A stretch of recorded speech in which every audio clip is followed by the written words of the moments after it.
ये वीडियो देखें फिर बात करते हैं। ये ले इमाम साहब खाना, सहरी में जो भी बचा था ले आया हूँ मैं। बहुत शुक्रिया बेटा। अपने बाबा को तो नहीं बताया तुमने? नहीं नहीं इमाम साहब, घर में तो सबका रोजा था, बाबा तो क्या मैंने किसी को भी नहीं बताया। जो पड़ा था गरम करके ले आया हूँ आपके लिए। ठीक है बेटे, जाओ तुम, जोहर की नमाज पे होती है मुलाकात। जी, अगर और भी कोई चीज़ चाहिए हो तो बता दीजिएगा।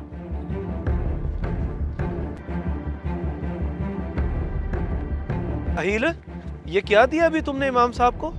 मैंने कुछ भी तो नहीं, मैंने तो कुछ नहीं दिया। झूठ मत बोलो, मैंने खुद देखा रुमाल में लिपटा हुआ कुछ देते हुए। चलो फिर मैं जाके जमील भाई को बताता हूँ, वही पूछेंगे फिर तुमसे। नहीं नहीं बाबा को नहीं, मैं बताता हूँ आपको। उन्होंने खाने का बोला था तो जो सहरी में बचा वो दिया मैंने उन्हें। सही, खाना दिया उन्हें। चलो ठीक है, जाके जमील भाई को बाहर भेजना जरा, उन्हें बोलो कि मैं बुला रहा हूँ। प्लीज प्लीज मेरा नाम ना लीजिएगा बाबा के सामने, प्लीज अंकल। ओहो नहीं लेता, जाकर भेजो तुम।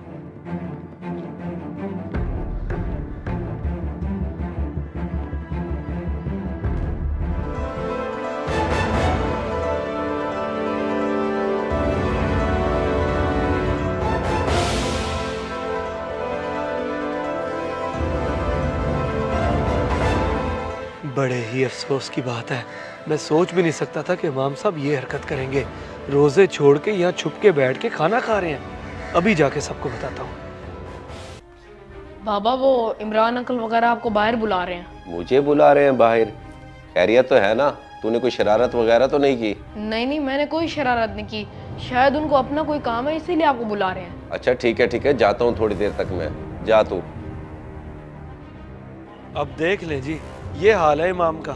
मुझे तो यकीन ही नहीं हो रहा कि हमें रमजान और रोजों का दर्स देने वाला बंदा खुद ऐसा निकलेगा। जी जनाब आए, जमील भाई भी आ रहे हैं, मैंने उनके बेटे को बोला बुलाने का। फिर चल के पूछते हैं ना इमाम साहब को।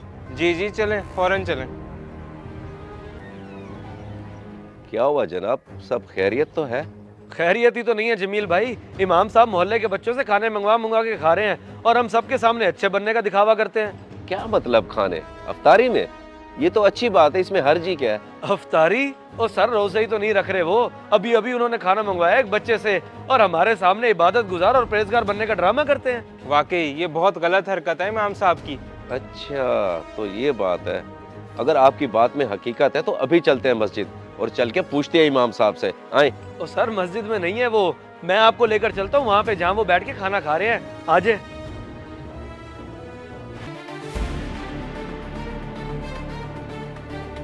वाह भाई वाह इमाम साहब, क्या कहने, कमाल है आपकी तो। अरे नहीं नहीं, आप लोग गलत समझ रहे हैं, ऐसा कुछ नहीं है जैसा आप सोच रहे हैं।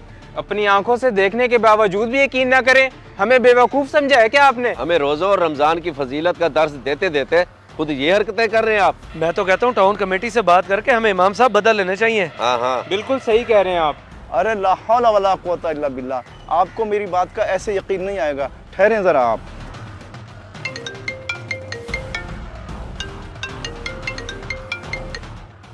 अस्सलाम वालेकुम इमाम साहब, सुनाएं कैसी तबीयत है आपकी? वालेकुम सलाम। जी मैं बेहतर हूँ डॉक्टर साहब, लाउड स्पीकर ऑन है और कुछ भाई सुन भी रहे हैं। ये तो बताएं कि मैं रोज़ा क्यों नहीं रख सकता? क्योंकि आपको शुगर का इशू है। रोज़ाना खाना खाने के बाद 12 बजे आपने इंसुलिन लगानी होती है।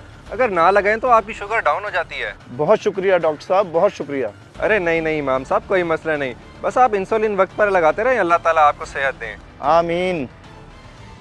सुन लिया आप लोगों ने? अगर ऐसी बात है तो आप यहाँ छुप छुप के क्यों खा रहे थे?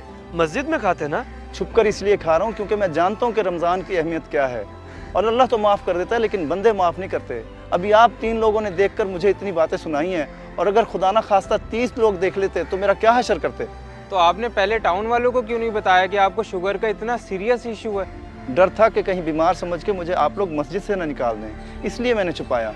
माजरत इमाम साहब, हमसे बहुत बड़ी गलती होगी कि हमने बगैर सोचे समझे आपको इतना कुछ बोल दिया। हमें कम से कम तस्दीक कर लेनी चाहिए थी आपसे पूछ के, ताकि हम किसी भी गलतफहमी का शिकार ना होते। कोई बात नहीं जनाब, इंसान खता का पुतला है, गलती कर बैठता है। चलें, नमाज का वक्त हो गया, चलकर नमाज पढ़ते हैं। आ जाएं। इस वीडियो को देखकर आपकी क्या राय है? कमेंट्स बॉक्स में मुझे बताएं। जज़ाकल्लाह।